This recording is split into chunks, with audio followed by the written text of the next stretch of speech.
Welcome to OW3 Dubs, where fanfiction becomes an experience. Today's chapter.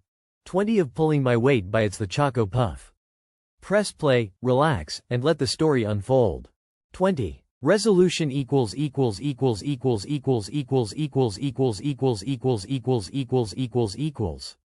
A month passed since she became a Tokubetsu Junin, and during that month, Sakura had been sent on 5 missions.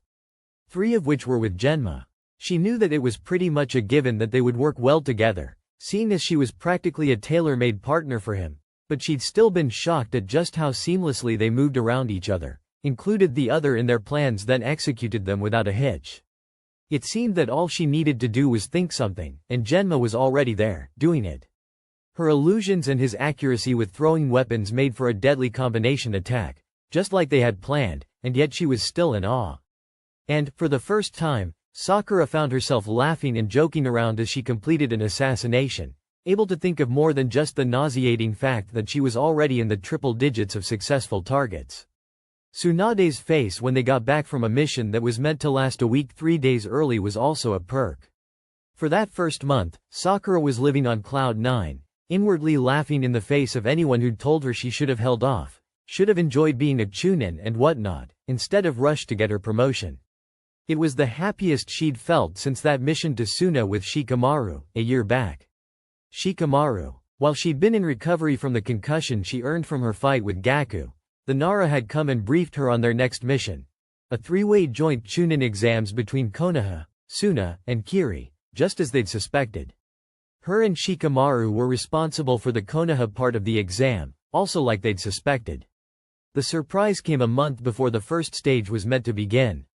Every time she returned to the village, she saw more and more foreign shinobi milling about, until Tsunade called her into her office and dropped the bombshell. She now had a Hokage enforced month-off missions to design the written exam with Shikamaru.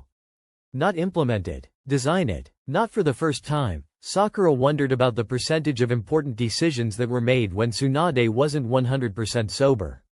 When she found Shikamaru and told him just what Tsunade wanted from them, he glared at her.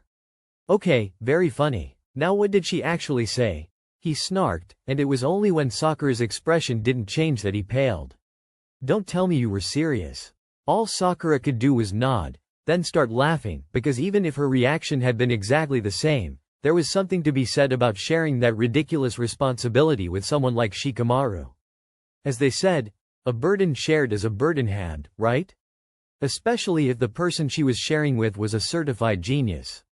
A week later, that optimism was shot 5 ways to hell. This is ridiculous. Sakura groaned as she balled up yet another mock question paper they designed and promptly dismissed. Certified genius, top kunoichi, she said, pointing at Shikamaru then at herself dramatically. This shouldn't be so damn hard. Troublesome. The Nara huffed, lobbing the balled-up draft he'd snatched from Sakura to the waste paper pile. The worst is that we have to take this seriously, or Tsunade-sama will murder us. When Sakura froze, his eyes widened slightly. No. Whatever you're going to say, the answer is no. He shook his head, and although Sakura had indeed been about to suggest something, she closed her mouth and pouted. But you don't even know what it is yet. She whined, letting herself act 14 for once and tilting her head this way and that when Shikamaru tried to avoid eye contact. No, but I know you. You're gonna say we should mess with the candidates or something. He snorted, resuming his position of lounging on the sofa as they went through the drafts of the question papers they'd each sketched up over the week. Sakura shut her mouth with a click, then poked his side. That's creepy, was all she said, knowing that that was exactly what she was going to suggest. All Shikamaru did was roll his eyes and throw the next rejected test at her forehead. Certified genius, I believe you called me. Ha ha. She retorted sarcastically, then sobered. No, but just hear me out. You know what really grated at me after graduating? That what we learnt in the academy hardly ever talked about other hidden villages. When we went to Kiri and Suna, I had to consult other books, other people, otherwise I'd have been stumbling in the dark in an unsafe, unstable environment and would have probably made a fool of myself in the first 5 minutes. She paused, seeing the moment Shikamaru caught on. So, I was thinking, pop quiz. The exam will test what they know about the other nations. The glint in Shikamaru's eyes was calculative, sly. And, he continued, suddenly seeming completely on board with the idea despite his protests not 5 minutes back, there's no way they can know every answer.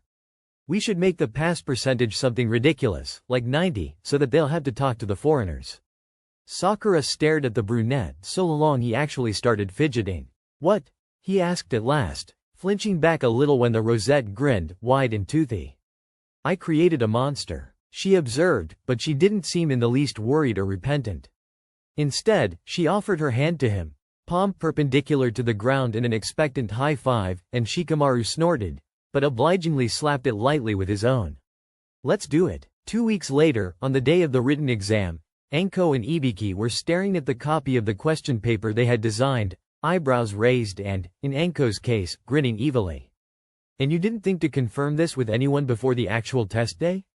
Ibiki demanded, so Sakura shot him her best smile while Shikamaru coughed to smother his laugh. Tsunade-sama didn't say anything about that, sorry. And now it was Anko's turn to smother a snort. Is it to your satisfaction? Ibiki shot her a disbelieving look, one that said very clearly that he knew what she was trying to pull and was very tempted to put a stop to it. I'll answer that if we don't have an international crisis on our hands by the end of the day. He told her dryly, and Sakura saluted, making his eyes narrow. Am I to assume you've already put this into circulation? If possible, the rosette's grin only grew. Circulation? Not quite. I have, however, laid it out on the desks where the exam participants have been told to gather, and hid it under a large-scale area effect illusion. She paused, noting the incredulous expression on her supervisor's face, as well as Anko's almost hysterical state. Along with all the invigilators? Ibiki took a moment to pinch the bridge of his nose in exasperation, and Anko recovered enough to choke out a reasonably serious, so what's the plan, Pinky? Well, they walk in, see an empty room, then Shika and I come in and explain the exam, they do it, and at the end I drop the illusion and the invigilators say who passed or failed. Sakura tried to explain the plan her and Shikamaru had come up with, guessing by the glint of approval in Anko's eyes that her senpai was very much on their side. Ibiki opened his mouth to say something, but a loud call of, Sakura-chan, cut him off. All four turned in the direction of the voice, but only one recognized the woman heading towards them. Eri-san? Sakura asked, puzzled, taking in the civilian woman's haggard state and the fussing toddler in her arms. Is everything all right? Eri stopped before the group, but her eyes were trained on the teenager. Sakura-chan, I'm so sorry to ask this of you, but Rai was sent out yesterday. I can't find Genma anywhere and the daycare I'd normally take Kei-chan to is closed today and I've got to go have some tests done. Eri-san. Sakura cut the woman off, noticing that Kei was starting to pick up on his mother's distress. Do you want me to take Kei-chan for the day? She suggested, trying to confirm if she guessed right. The woman seemed to sag with relief right before her eyes, but there was worry in her gaze. I did hope that you could, yes, but it looks like you're busy so I'll just, before she could quite finish, she found herself short of a toddler and with a bag of melonpan in her arms instead. She blinked owlishly at the rosette, but Sakura just smiled, hitching Kei up so he rested more comfortably against her shoulder. Go, Eri-san, do whatever you need and try to relax, okay? I'll look after little Kei-chan for a few hours. Eri stared at her for a few more seconds then darted forward and hugged her, mindful of her son still in her arms, then waved and hurried in the direction of the hospital, promising to pick him up in a few hours. When Sakura turned back around, 3 raised eyebrows greeted her. Babysitting? Anko asked at last, eyeing Kei as if she was waiting for him to explode. Better yet, babysitting strangers' kids? Sakura scoffed and with a flick of her fingers, a butterfly was circling Kei's head, just like the first time she'd met the boy. He's Namiyashi Reido's son, senpai. There was something like approval in Ibiki's eyes while Anko snorted, and muttered something that sounded suspiciously like, bloody paranoid bastard. But it was Shikamaru who drew her attention, a light hand on her elbow and a meaningful nod towards the sundial on the wall of the academy. Shit, they were late. Ino was unbelievably nervous as she watched the seconds tick by, scanning the crowds to try and spot the other rookies even as she exchanged a nervous glance with Choji by her side. Finding themselves in an academy classroom empty of either exam papers or invigilators had been odd, but finding out that teams could sit together had thrown her considerably more, especially as she thought back to how much effort had been put in her first Chunin exams to separate teams. She watched as the minute hand moved to the middle between 1 and 2, officially making their proctor 7 minutes late. 7 dreadful minutes, during which Ino couldn't help but picture a horrible invigilator, some twisted mix of that Mitarashi woman and Morino-san and those creepy AIM guys from the previous exam, and she could feel herself growing green. Alright, the doors slammed open, hitting the walls with a crack like thunder, and at least half of the Chunin hopefuls jumped a foot in the air at the noise, tense as they were. And then, Ino watched 2 very familiar figures walk down the aisle between the desks, decked out in the standard Konoha flak jackets and mission gear, looking imposing and in control despite being decades younger than some of the other participants. And then, Sakura and Shikamaru came to a halt at the raised platform at the front of the room, and Ino finally realized that Sakura's left arm was holding up a child. A toddler, by the looks of it, no more than a year and a half, maybe 2 years old. The child seemed very comfortable in the Rosette's arms and was swatting at a butterfly fluttering just outside of his reach. Sorry for the delay, a minor issue came up. Shikamaru snorted at Sakura's side and the pinkette bared her teeth in a sharp grin, but crisis has been averted. Now, we have been assigned the questionable honor of explaining this part of the exams to you, so listen up cuz we're only going to say this once. And Ino couldn't help but marvel at the way half the room immediately straightened up, clearly at attention. Shikamaru stepped forward and, at some unseen sign, Sakura's fingers twitched, and suddenly, a question paper and a pencil were laid out before every candidate and a surprised murmur rose up across the room. Ino tried to catch Sakura's eyes, but apart from the tiny curl to her lip, she remained largely nonplussed, unconsciously bouncing the toddler up and down when he sneezed and started fussing quietly. Your Junin-sensei should have informed you that, in the spirit of the alliance that now exists between Suna, Konoha and Kiri, this exam will be split between these 3 countries. Konoha has been entrusted with the written section. The rules are as follows. You have an hour to answer as many questions as you can. The test is out of a 100. Each team must get 270 altogether to pass. He glanced back at Sakura, and she nodded, turning to look at the clock at the front of the room, waiting till the second hand came up to the very top before she grinned and clapped her hands. Begin. Describe the geographical position of Suna and explain how it affects its climate. What is the name of Kirigakure's famous Kenjutsu group? Name the 2 founders of Konohagakure. Who is the current Reikage? With reference to its geographical position in recent history, explain why Omegakure has the highest percentage of immigrants in its active shinobi ranks. What is Sunagakure's signature dish? Ino gawked at the paper, disbelief and anger warring within her in equal parts. How on earth was anyone expected to be able to answer these questions?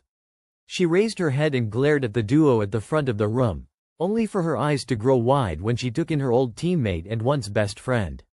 Sakura and Shikamaru were sitting at the teacher's desk, talking in low voices and not paying any attention to the rest of the room, while the toddler Sakura had brought in was sitting in her lap, back resting against the Rosette's chest so his head and torso was above desk level, babbling quietly to himself while he attempted to finger paint with ink on what Ino belatedly realized was Sakura's very expensive fuinjutsu paper. But the one thing that stuck out was the fact that neither Sakura nor Shikamaru were looking at any of the Chunin candidates, weren't trying to spot any cheaters or make sure no one was talk.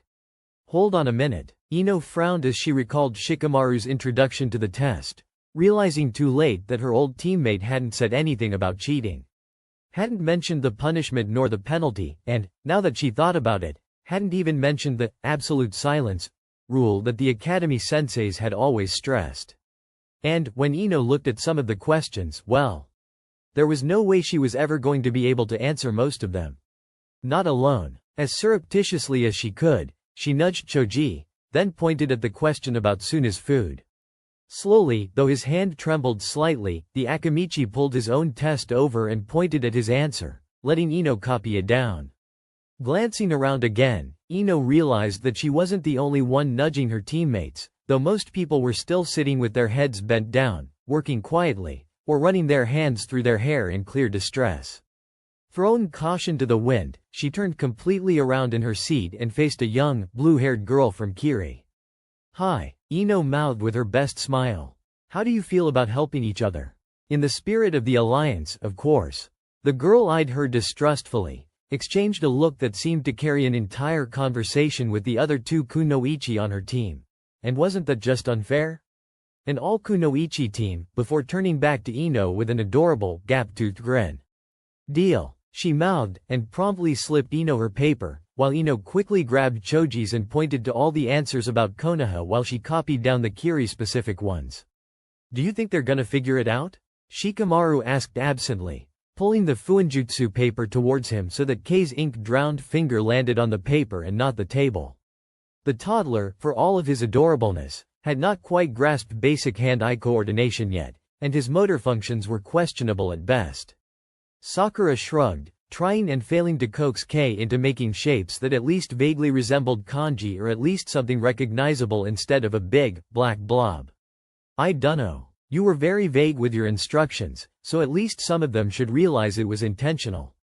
And if they don't?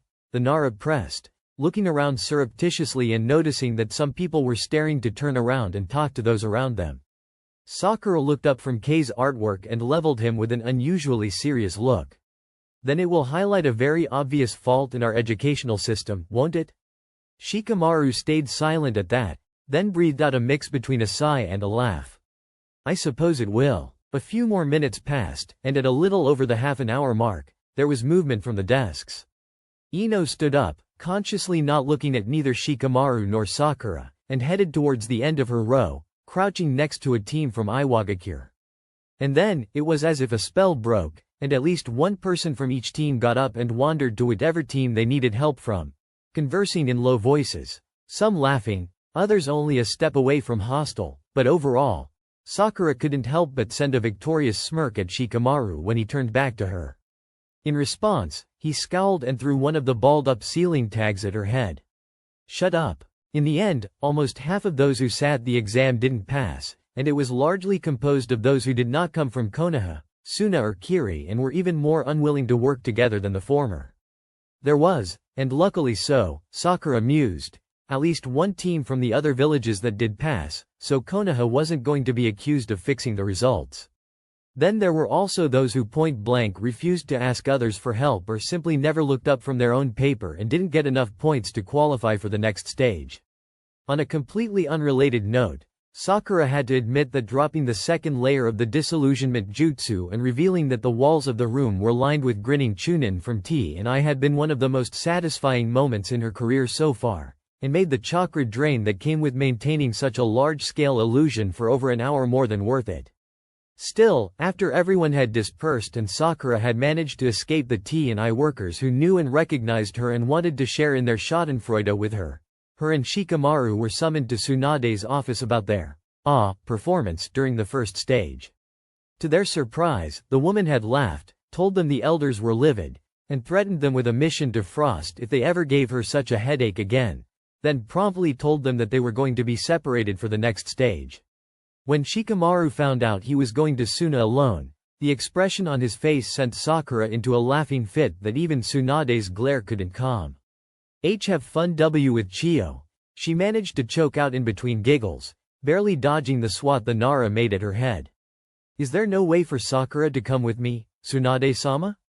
Shikamaru asked, and though he wasn't begging, not quite yet, there was a slight trace of a whine in his tone. And Tsunade, the sadist, smirked. Haruno's particular area of expertise will be needed for an infiltration mission in Kumo. I'm sure you can survive 2 weeks with the Sanagakure elders, can't you, Nara?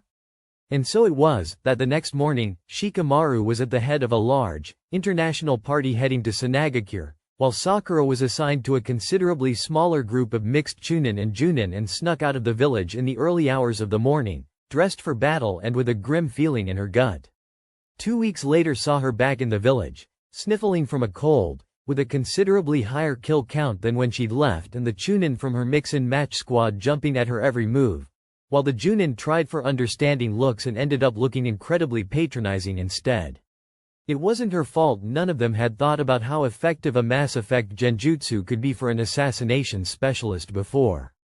Debriefing with Tsunade granted her a week's break, by which time the international contingent would be heading towards Kirigakure for the final stage of the Chunin exams and she and the rest of the Konoha Nin going to see the matches, Tsunade, coming a few days later, would be able to intercept them.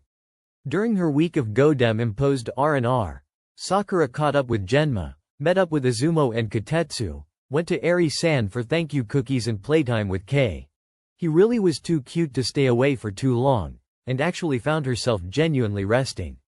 Revolutionizing the educational system of multiple countries at once had proved to be quite exhausting, and her stint in Kumo hadn't given her time to quite recover from the mental hangover it had caused. And then, her week was up and she barreled into the house, intent on packing everything she might need quickly and leaving as soon as she could because she missed Shikamaru and they were going to Kiri, and Kiri meant Chojuro and Yuki-san. It was as she was rummaging through her scroll box that Genma came in and leant against her doorframe. The first hint that something was wrong hit her when she turned to shoot him a grin and found his expression to be unreadable, the look in his eyes seeming far away. Frowning, but deciding that he would say whatever it was that he had on his mind if she stayed silent, she went back to looking for that one scroll she was certain Yuki-san would appreciate. She hummed as she searched. If she were honest, packing since she'd learned how to seal things into hammerspace had become more fun than stressful. It was more the question of fine-tuning what she'd need for a particular climate or person she was supposed to be meeting than actual packing, since she had come into the habit of always having a week's worth of clothes, medical supplies, rations and water on her person. And she adamantly did not think of why she felt the need for that habit, because the moment she did, flashbacks of a pulverized leg, a feverish blue-haired boy, cheeks starting to hollow and eyes permanently bloodshot flashed through her mind, bringing with them nausea and phantom pain in her leg and a need to run get away.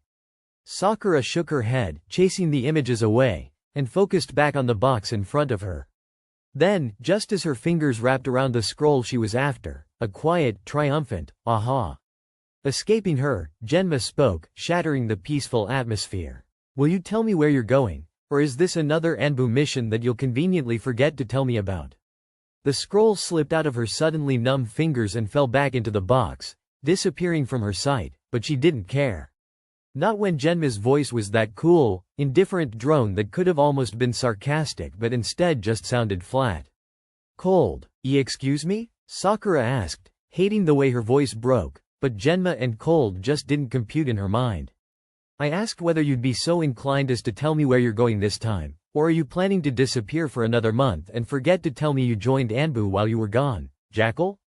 Slowly, Sakura turned around and found that she really would rather have lived without seeing that expression on Genma's face.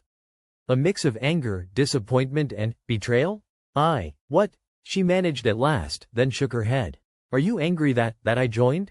Or that I didn't tell you? When Genma remained frustratingly silent, Sakura felt the barest stirrings of anger in her chest and she clung to it, because anger was a lot easier to deal with than the horrible guilt that was suddenly eating away at her.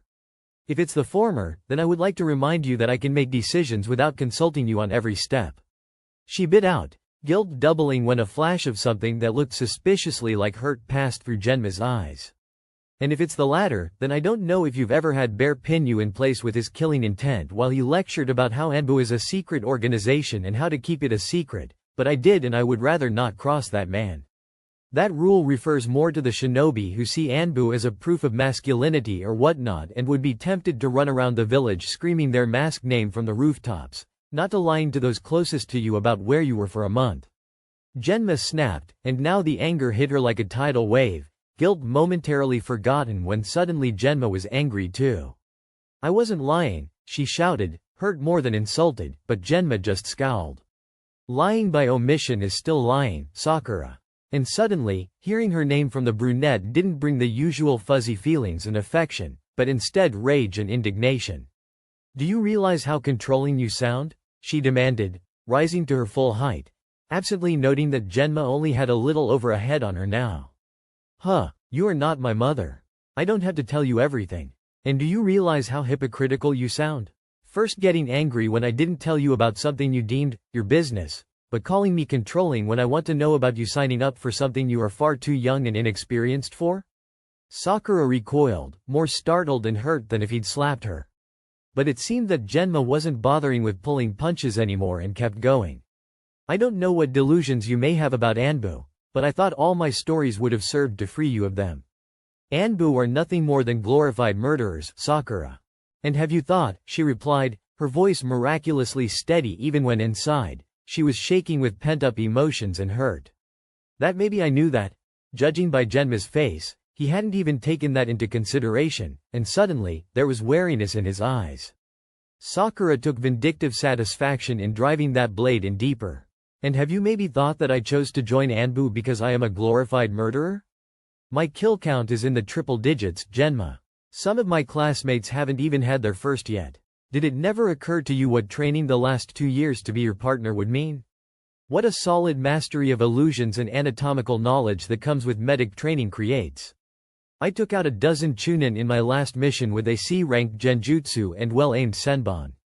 So just take a minute to realize that maybe I didn't join Anbu to spite you, or to hurt you, or to prove myself or whatever you might think, but because I knew that I would be good at it? And that if I took the shitty, gritty missions that come with our specialization, then maybe you wouldn't come home shell-shocked because your morality kicked in when they told you to kill children? When Genma had no retort at that, Sakura pushed past him, packing abandoned, and shunshined the moment she was outside the house. Her shaken, distraught mind took her to TNIHQ, and her face must have been something in its own right because nobody stopped her in her path to Anko's office, and even her senpai didn't try to dislodge her hold when she grabbed her by the lapels of her trench coat and all but dragged her to the lowest level training ground. The fact that Anko would have probably come easily on her own didn't matter. She needed that bit of control, and, thank the heavens for her senpai, because she must have understood that. Or she was just amused by the situation and didn't try to break her hold. They must have made a scene, what with Sakura flushed and breathing hard and Anko disheveled and bewildered, but she'd puzzle over the raised eyebrows and scandalized glances when she could actually bring herself to care. When the heavy door shut beside her, Sakura set Anko down and dug out a handful of kunai, giving the woman a moment to clue in to what she wanted before she launched them. She had to give it to Anko. Her senpai gave as good as she got and had no qualms against playing dirty or undignified, even when Sakura stopped being able to throw straight and started something that wouldn't go amiss in a pub brawl. After they'd sufficiently destroyed the training ground and each sported bruises and cuts, Anko sat down next to her and broke the silence with something other than trash talk for the first time in an hour. Now that you've gotten it out of your system, want to talk about what caused this? She said, then waved her arm towards the destruction they caused in an all-encompassing gesture. Sakura was silent for a moment, and when she spoke, she was measuring every word. What do you know about Anbu? She asked at last, adamantly not looking at the woman beside her. Enough to know we probably shouldn't be taking about it. Anko replied easily, seemingly not in the slightest thrown. But then her words actually registered and Sakura sighed, slumping. Right, yeah, you're right, sorry. Forget I said anything, she mumbled, trying not to curl up as she so wanted to do. But then, Anko proved yet again why, exactly she was the first person Sakura tended to go to. Hey, I said, shouldn't. You should be well aware by now that I'm not in the habit of caring what people think I should and shouldn't do. Fire away. And Sakura honestly and truly could have kissed her then. Still, Sakura didn't know how to word her confession, so she took a deep breath and pulled her long-sleeves shirt over her head, then dropped the notice me not illusion she'd taken to permanently having over her arm. Anko didn't say anything, but her slow, measured breath said everything her words didn't. Sakura closed her eyes and leant back on her hands, not in the slightest fussed by the fact she was just in her chest bindings. I didn't tell Genma about it. At first I had no plans to, then I just didn't have time. She ignored how weak her reasons sounded even to her, but they were valid reasons, not excuses. He didn't say anything, so I thought he hadn't realized. Then today, Sakura made herself pause to ensure her voice wouldn't quake or break. Today, he said, a genuine mission, or another Anbu stint you'll conveniently forget to tell me about. Out of the corner of her eye, Sakura saw Anko wince at that, and fought the urge to cry with renewed vigor. Ouch. The kunoichi commented, sympathy and humor all in one syllable. It was the lack of anything that sounded even remotely like pity that made Sakura give in to the desire to curl up and rest her chin on her knees, wrapping her arms around her legs. Was I wrong? She asked, her voice sounding small even to her own ears, but over 3 feet of solid concrete separated her from any potential witnesses, so she simply didn't care. Anko frowned and fell silent for a minute, and when she spoke, her words were blunt, factual. It was hypocritical of you not to tell him. Yeah, especially after making a big deal of him not telling you about the captured foreign Anbu. And Sakura couldn't quite hold back the wince because yeah, she'd gathered that herself, thanks. However, Anko continued, you were also in the right not to tell him. From what I know of the protocols, if someone figures out your Anbu, you're allowed to confirm it. But active operatives don't tend to make a habit of announcing it just like that, even if it is to friends or relatives. Sakura frowned at that, surprisingly not as satisfied as she thought she'd be at the confirmation that she was also right. So, we're both at fault? She asked, realizing how stupid she sounded when the words were already out. But Anko just nodded, not picking on that in the slightest. Well, you're both being damn idiots about this, that's for sure. She said, and there was the Anko Sakura had grown used to. Tough love and passive-aggressive concern all in one explosive mix. Normal parents fight with their kids all the time, Pinky. Granted, it's probably not for joining the top-secret murder organization, but my point stands. Give it a few hours, go back, apologize or not, up to you, and you're golden. Then, she frowned. And stop making me your fucking relationship counselor. I don't get paid for this, damn it. Another pause. Oh, and maybe explain to Ibiki that you were angry and essentially kidnapped me and that's why you were dragging me to the lowest level training ground.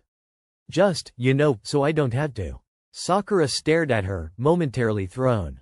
Why would that need explaining? She asked at last, and Anko paused. Come on, you, as frazzled as you were. Dragging me to the most secure training ground that locks from the inside, she explained, speaking slowly as if the rosette was daft. Apparently she was, because she still didn't understand what Anko thought needed explaining. So, I didn't want to be interrupted. And I checked, I have the security clearance needed to enter here. I don't understand? This time, it was Anko's turn to blink slowly, then she sighed and pinched the bridge of her nose. Never mind, I suddenly feel sorry for the Nara. And missed boy, now that I think about it. When all Sakura did was make another confused noise, Anko waved her off. Never mind, go blow off some steam or raid a dango stand or read or whatever. You and Genma will be fine. And if he's still prissy, my couch is still open. Now shoo. Sakura wimped out. She only snuck back into the house once she knew Genma was out because she'd spotted him at the market. Once in, she grabbed her pack, fished out the scroll for Yuki-san, shoved some snacks in her bag and headed to Anko's metaphorical tail between her legs. But all Senpei did was laugh in her face, then direct her to the couch, which was indeed as ratty as she had been warned. But folded up on the armrest lay one of the fluffiest blankets Sakura had ever seen, so she was optimistic. Surprisingly, Anko stayed up for a bit with her, chatting and telling crazy stories. There's no way you took out someone with a fish, Senpei. I'm calling bullshit. And gorging on a platter of snacks Anko had organized until all the food was gone and Sakura was yawning every other word. A ratty couch was nothing to a sleep-deprived teenager. The next morning, the Konoha contingent set out towards the Land of Waves where they were hoping to intercept the international group coming from Suna. Sakura remembered, with a twinge of bitterness mixed with nostalgia, walking to Wave at civilian pace. It had taken them 5 days, with frequent breaks and camps. Getting to Wave with a group of Chunin and above, however, took less than a day. They indeed managed to intercept the group Shikamaru was leading, and the moment Sakura had finished greeting Tamari and bowing politely to Gaara, Shikamaru was dragging her away and muttering that if he had to spend one more second with the blonde he was going to combust. Once they were a safe distance away, the Nara proceeded to regale her with tales of how insufferable Chiyo was, how much paperwork Tamari made him do, and how some kid Matsuri was fascinated by his shadows and almost stalked him. Puppets, Sakura, he told her flatly, glancing back every once in a while to check that no one from Suna was eavesdropping. She wanted me to do shadow puppets. And at that, all the laughter that the rosette had been holding back broke free. It began slowly, with a quiet snort. Then, a slightly louder one.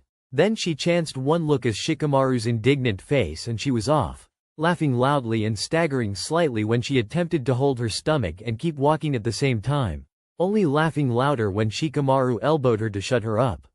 I hate you, he grumbled, rolling his eyes. I bare my heart to you and you laugh. Naturally, Sakura couldn't even look him in the face without snorting after that, so she gravitated to the back where she found Ino and Choji, and with only slight hesitance, she stepped right up to her old childhood friend and struck up conversation. And Ino, true to her character, needed little more than a prompt of, "So, how did you find Suna?"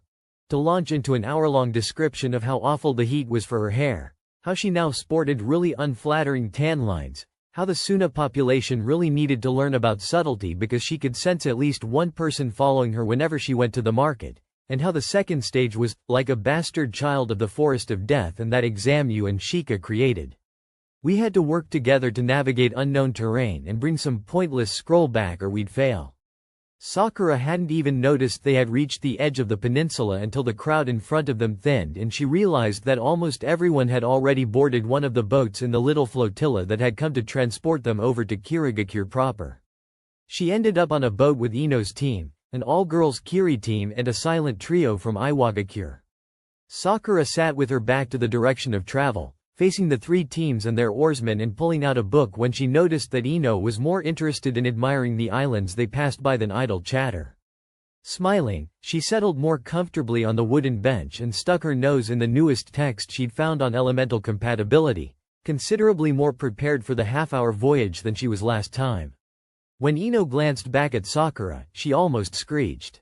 Not because of the rosette, because her old friend was living up to her bookish reputation in their childhood and was completely immersed in the book she was reading, but because of a figure creeping up behind her.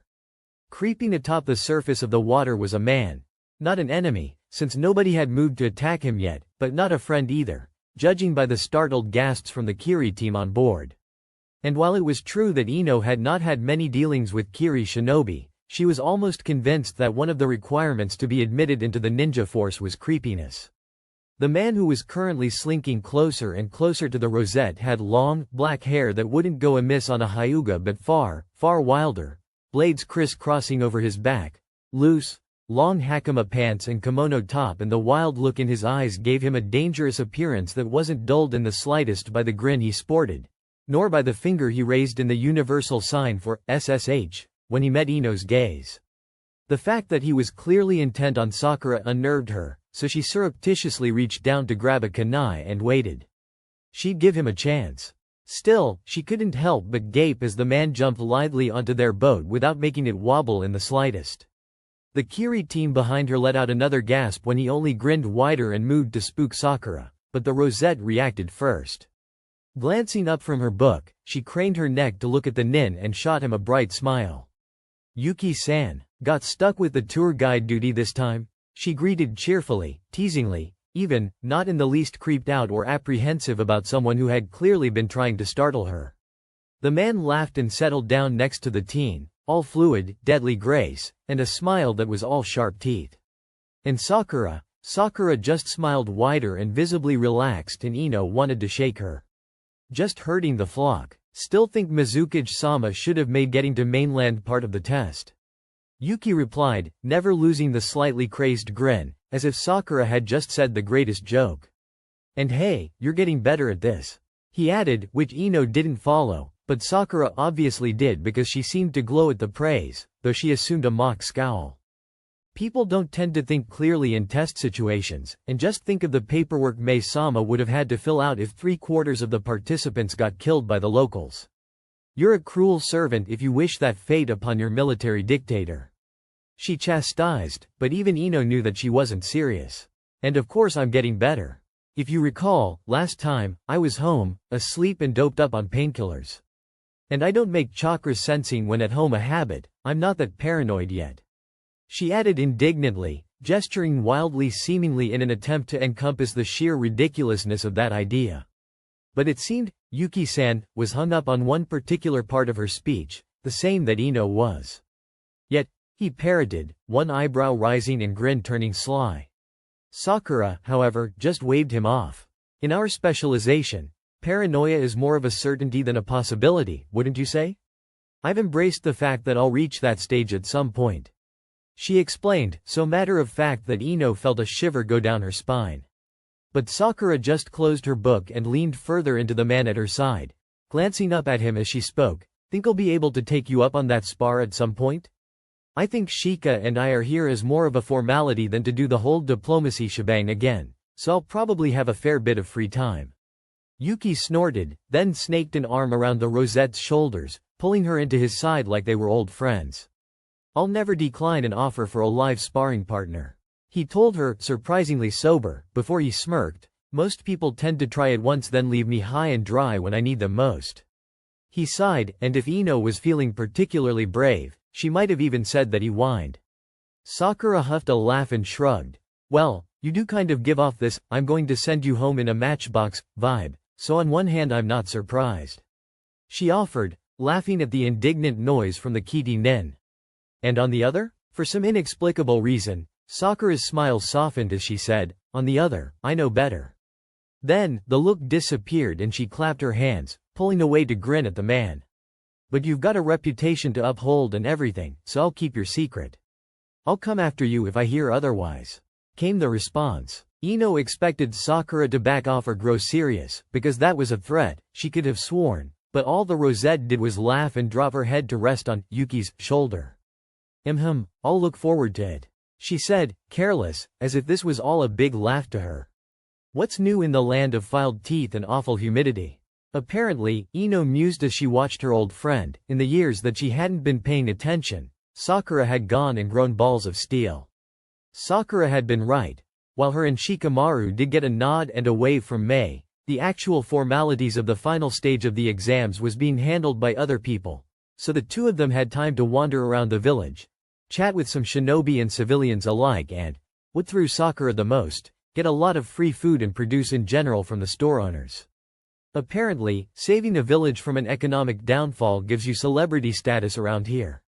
Shikamaru noted, amused and a bit embarrassed, then turned to the rosette, only to snort. How are you still stuffing your face? You've had like 10 of them already. Fevin, Sakura corrected, indignant, though that did not stop her from pulling another powdered rice cake from the bag. And they're really good, she defended once she'd swallowed what she had in her mouth. Then, a flicker of powder blue caught her eye, and she dropped the bag and was off before she quite realized what she was doing. Chojuro, she cheered, barreling into the teen and almost taking them both down. Sakura. There was a hint of surprise in the brunette's voice, then he gasped. Ah, Chunin exams, of course. He smiled at her once she pulled back enough to see his face. It is good to see you. Congratulations on your Junin promotion. And Sakura felt her cheeks grow warm at the soft-spoken praise, and linked her arm with the swordsman's. I hope you're not busy, she asked by way of hello, grinning when she got a headshake in response. Good, then I hope you don't mind if I kidnap you to the nearest cafe for a long overdue catch-up? That's a really polite request for a kidnapper, Chojuro observed, smile softer now but still not dropping, so Sakura counted that as a win. Oh, that wasn't a request, she assured him, grinning wickedly before she turned in the direction she'd come from. Shikamaru. And there was the bushy ponytail, ducking out of one of the stalls resignedly and strolling towards them. Do you want to come with? I'm kidnapping Chojuro to the nearest cafe, she announced, and got an eye roll in response.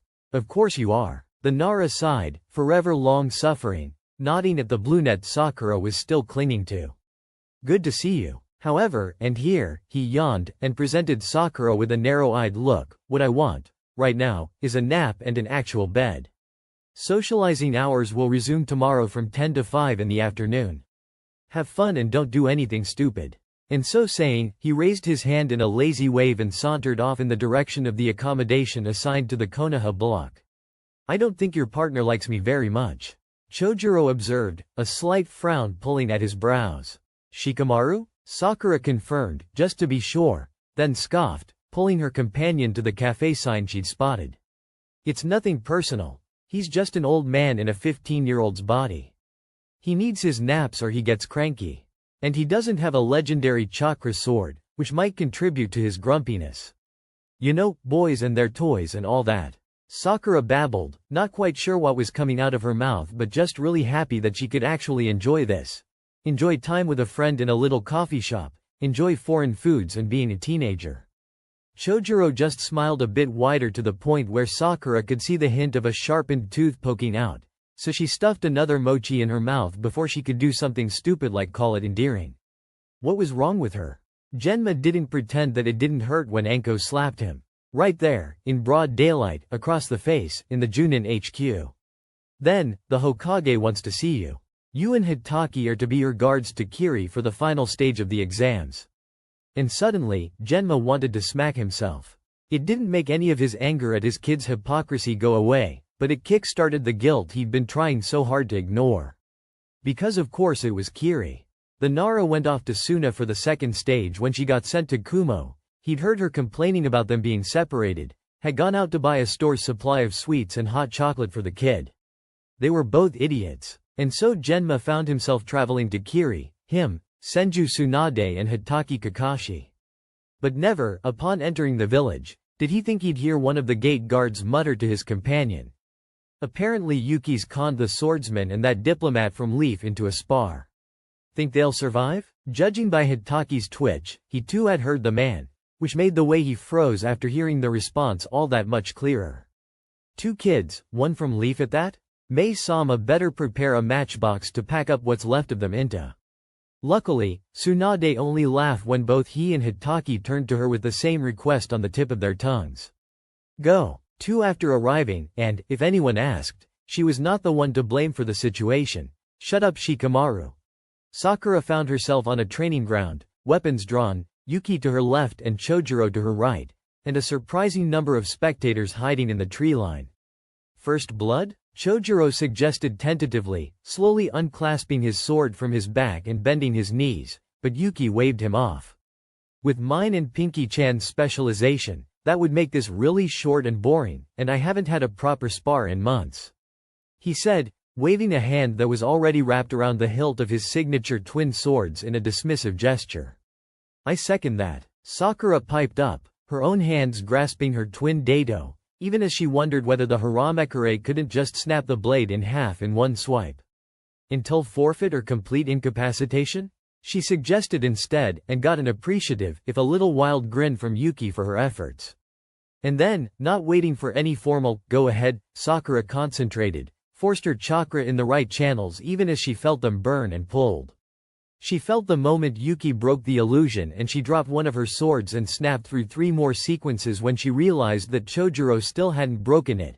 Then she was ducking Yuki's swipe at her head and reaching for her discarded blade for more range and protection. That was basic for you, Pinky-chan. -1 for effort. Yuki commented, not fazed in the slightest by the zing of metal or the fast pace of their fight. But seal less? That's interesting. Thanks. Sakura grinned, breathless, then ducked just in time to avoid the giant shadow she saw coming from behind her that told her Chojuro had broken all the layers and was not happy about being left out.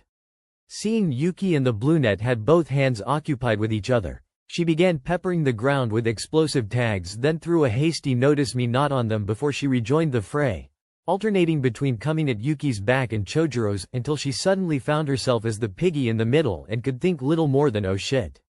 Time for some fireworks. Bang! The dust cloud that rose up in the air gave her enough time to put distance between herself and the 2 considerably superior swordsmen. She renewed her attempts at snagging them in her illusions and alternated between constructing more and more layers and sending barrage after barrage of kunai and shuriken at the place she'd last seen them. Then there was a giant chakra hammer coming right at her, oh sweet lord, and she went with her tried and tested emergency procedure and sunk underground. With the amount of chakra he was using, Chojuro was painfully easy to find, so Sakura got right under where he stood and snagged one of his ankles with both hands and yanked. A startled curse tumbled from Chojuro's lips when she resurfaced, but then she felt the sharp sting of a blade cutting flesh and rolled in the opposite direction from Yuki's assault, amused to note that the man now had twigs in his hair and a rip in his yukata even as her side protested at the movement. Eager for that one-on-one, are you, Pinky-chan? The hunter nin teased.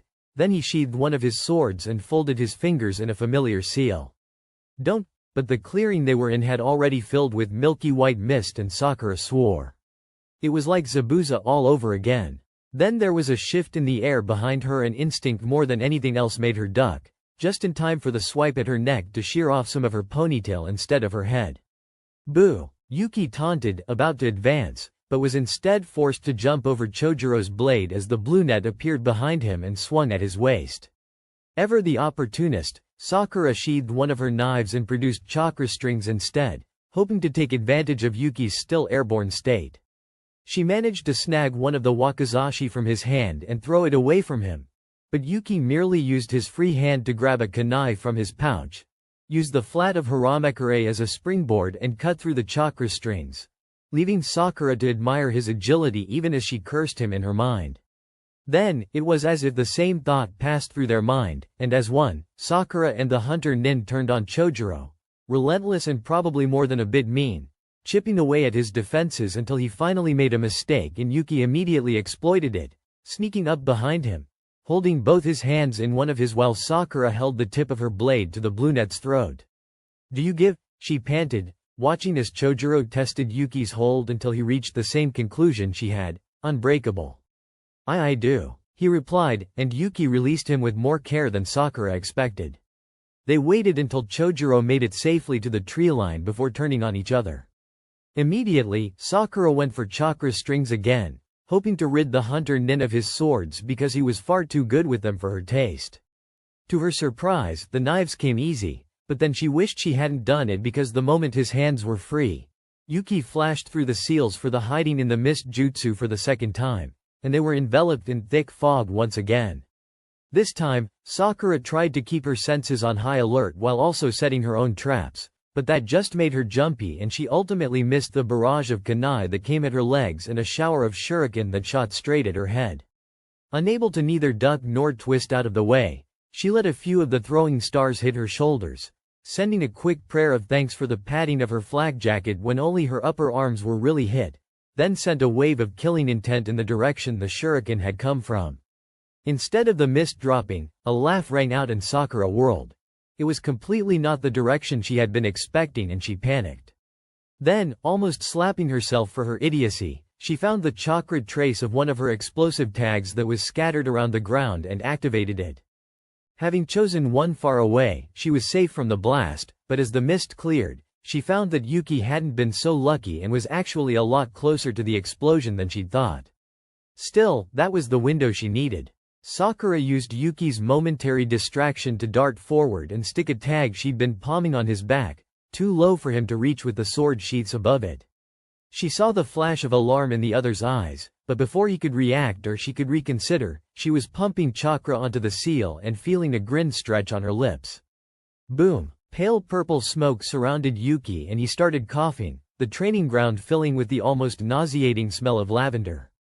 When the smoke finally dissipated, the smell stayed behind, and Yuki turned to her with an expression torn between disbelief and amusement. And Sakura knew she looked like the cat that got the canary, but she couldn't care less. "The fuck, Pinky-chan?" Yuki asked incredulously, but the corner of his lip was twitching up so he was clearly fighting an answering grin. Sakura tried to smooth her expression but she had a feeling she failed miserably. "Can't sneak up on me when you smell like an old lady's closet, can you?" Yuki stared at her for a few seconds then finally gave in and started laughing, and Sakura let the giggles she'd been holding back escape. Her giggle turned into a shriek and she barely dodged the volley of shuriken that came her way, feeling one of the stars nick her thigh.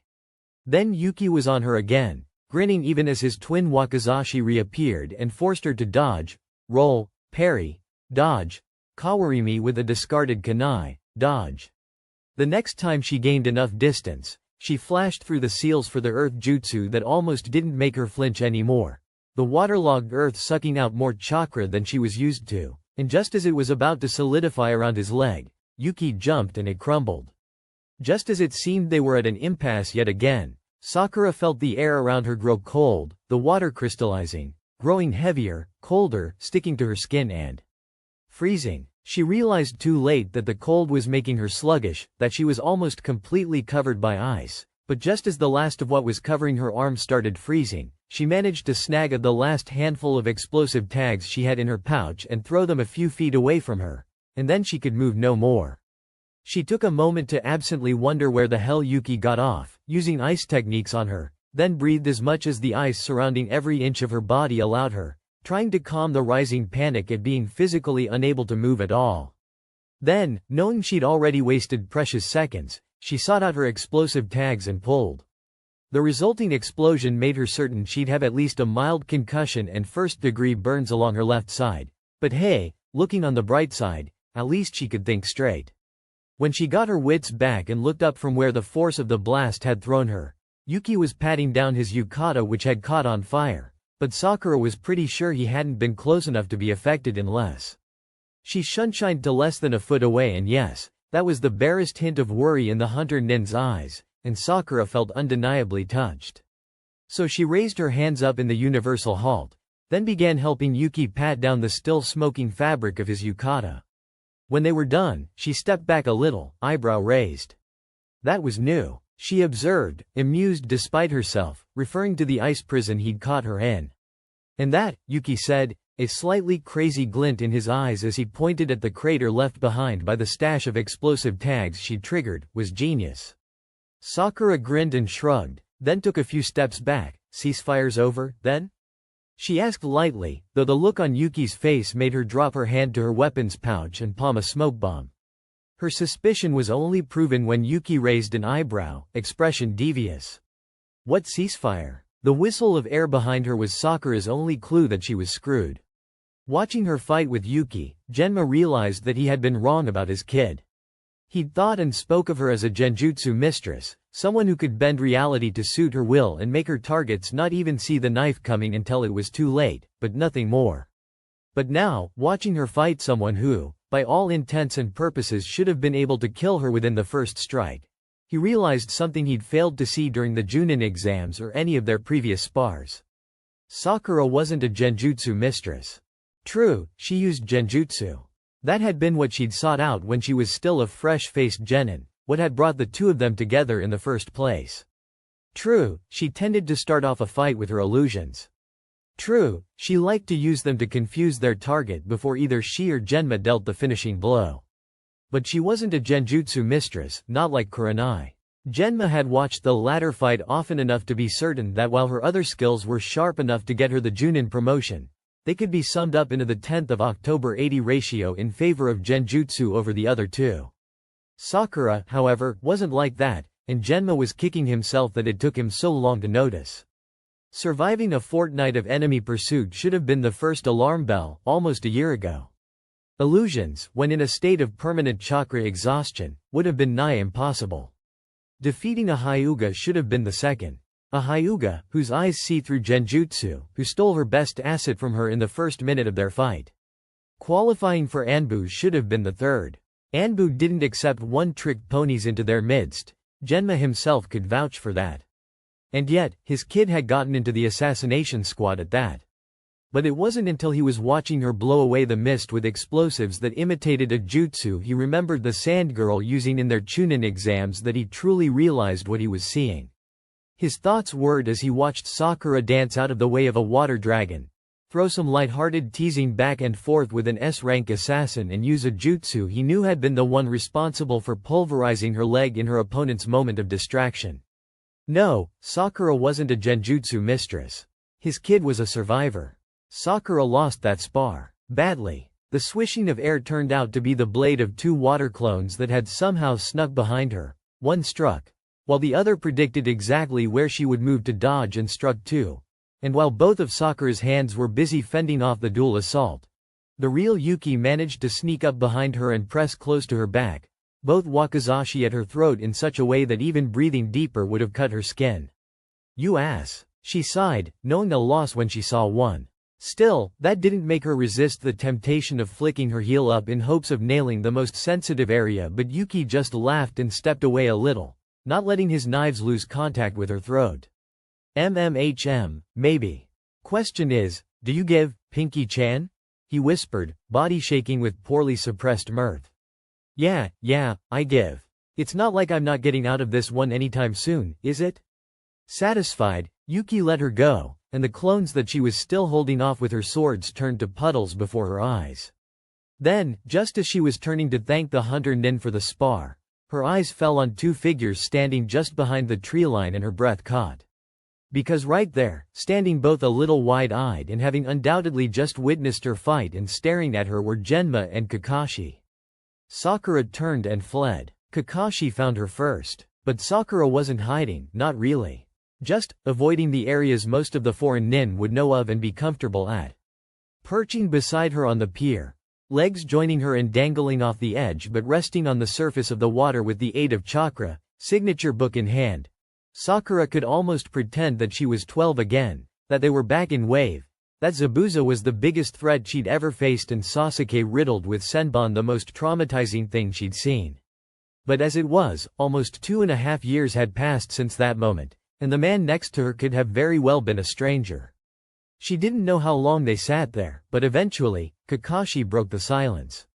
"You've grown worryingly fond of explosive tags," he observed, not raising his gaze from the porn in his hand, but even Sakura could see the tension in his shoulders when she chanced to glance at him. She snorted. "First-degree burns are well within my skill set, Kakashi-san," she assured him, caustic and sarcastic and bitter. She reveled in the twitch the change of honorific earned her, but it was followed almost immediately by an even more forcefully blasé statement. "An ever-expanding skill set, from what I hear." This time, Sakura narrowed her eyes but still refused to turn her gaze away from the sea in front of her. "I found that dependence on one party trick can get you killed. That's what the team is for," Kakashi replied evenly, as if she was being particularly slow. "And Chunin are never sent on high-level solo missions." "No, you're right," she agreed, "but Junin are. And I'm a Junin now." Then, she paused and bared her teeth in a crude mockery of a smile. "As you well know, Hound Taicho." It was as if she'd slapped the man. He recoiled, then his visible eye narrowed. "How do you?" "Oh." And now, that eye twisted with an emotion Sakura couldn't quite identify. Guilt? Remorse? Regret? Before he spoke, the only rookie in assassination. Jackal. She let the humorless grin fade slightly as she nodded. "Got it in one. Your chakra is rather distinctive. As are the rumors." They lapsed into silence again, but just like before, Kakashi broke it after only a few minutes. "Why the rush? Why couldn't you have stayed? Why did you change so much?" "There was no pressure, Sakura," he asked, looking physically pained. Sakura, however, was tired of that question. She wasn't rushing, she was scared. Suddenly, with that realization, it was as if all the barriers went down. There was all the pressure. "On our first mission outside the village, we came across an A-ranked criminal. Because Orochimaru of the Sannin appeared at my Chunin exams. Because my teammates were the son of the Yondaime who was, coincidentally, the host of the Kyuubi, the last of the Uchiha whose brother belongs to an S-ranked criminal organization, and Nakamagoroshi no Kakashi who graduated the academy at 5, became Chunin a year later and Junin at 13. And I was a civilian. A paper ninja. Don't you see? I'd have died 10 times over if I stayed as I was." When she finished speaking, Kakashi's complexion was ashen.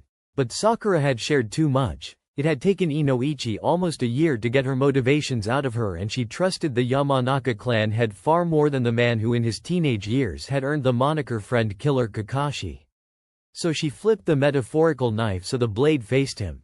And she tested the hold, because whatever you may think, whatever parallels you think you see, I am not her. Stabbed, I am not Nohara Rin. And twisted. A split second later, her back collided painfully with the key and there was a hand pressing tightly into her throat. "Don't you dare." But then, the seal she had stuck onto the back of the Kiri headband around her neck for this precise reason activated, and a flash of bright light later, Kakashi was thrown a good 50 feet away from her with the force of the chakra field that his touch triggered. "Sorry," she bit out, sitting up and bringing a green glowing hand to her throat. "It's nothing personal. Just a bit touchy about this area. Killed too many people using the throat, you know how it is." And to add to the nonchalant insolence, she shrugged a shoulder. Kakashi, to her surprise, looked like that knowledge physically pained him, though the anger still simmered just below the surface. "Half of what you said is classified. The other half isn't talked about. Tell me why I shouldn't report you to Tsunade-sama."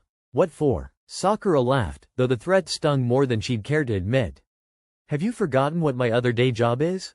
I'm a senior interrogator. Nothing sacred to someone with a level 3 clearance level. It's all technically above board too." Kakashi stared at her for a moment longer, his gaze far more piercing than she'd like to admit before he seemed to deflate and huffed something that may, once, have been a chuckle as he settled back down next to her. "That's going to paint a target on your back, I hope you know." He told her flatly, but Sakura waved him off. "Assassin, remember? Yuki-san's an exception. Normally, the targets don't live long enough to write your name down in the bingo book." She grinned wryly. Genma's been in the field for 2 decades and he's still not in it. I'm safe, sensei, she explained, the old honorific slipping out against her will. Kakashi's eye crinkled, but it wasn't in humor. For now, Sakura didn't quite know what to do with that rather ominous statement, so she rose to her feet with a sad smile. We've said what we needed, I think. So we can either keep going as we have been and ignore each other, or we can get over this. I am not who you thought I was. I could have maybe involved you a bit more. There, it's out. Now, we can at least try for a professional relationship, or we can ignore this conversation ever happened. Kakashi stood up too, and his eye crinkled into the familiar eye smile, but this time, it didn't feel forced nor fake. I'd rather like to be able to talk to my old student, Sakura-chan. Sakura backpedaled slightly at that, then narrowed her eyes and stuck out her hand. This by no means a forgive and forget, sensei. But, a new page? Kakashi smiled and clasped her hand, then before she could even blink, he was gone. Sakura huffed, half amused, half offended. Bastard. Still buzzing with the adrenaline of her monumental conversation with Kakashi, Sakura almost bulldozed over Genma in her attempt at reconciliation. She weathered the anger and frustration and the hurt when the brunette threw her words back in her face, then startled when she was roughly pulled into a hug. Turns out Anko may not have been the sole one responsible for her passive aggressiveness. The tournament matches ended up being almost an afterthought in the wake of all that Sakura had accomplished during her trip to Kiri, but she still dutifully went to watch them and cheered for all the Konohagakure participants. She was almost bouncing with joy when, at the end, after Hyuga Neji finally bested the Iwagakure participant in the final round and the winners were announced, all of the Konoha 11 got promoted. Sakura watched the newly minted Chunin cluster together in a group hug, Ino even going as far as to drag the ever-stoic Neji into the fray, and their laughter audible even up in the stands where the rosette was. Finally, after 2.5 years, Sakura felt at peace. With Shikamaru on one side and Chojuro on the other, her friends happy and working together, with her conflict with Kakashi resolved and with Genma as her official partner and her as the first Junin in their graduating class, she was exactly where she wanted to be. And that's a wrap for Chapter 20 of Pulling My Weight by It's the Choco Puff. Want more? Let me know. Should I narrate the next chapter? Or maybe you have a favorite fanfic you'd love to hear as an audiobook? Drop your requests in the comments below. Don't forget to like, subscribe, and hit the bell so you never miss a story. Until next time, keep imagining.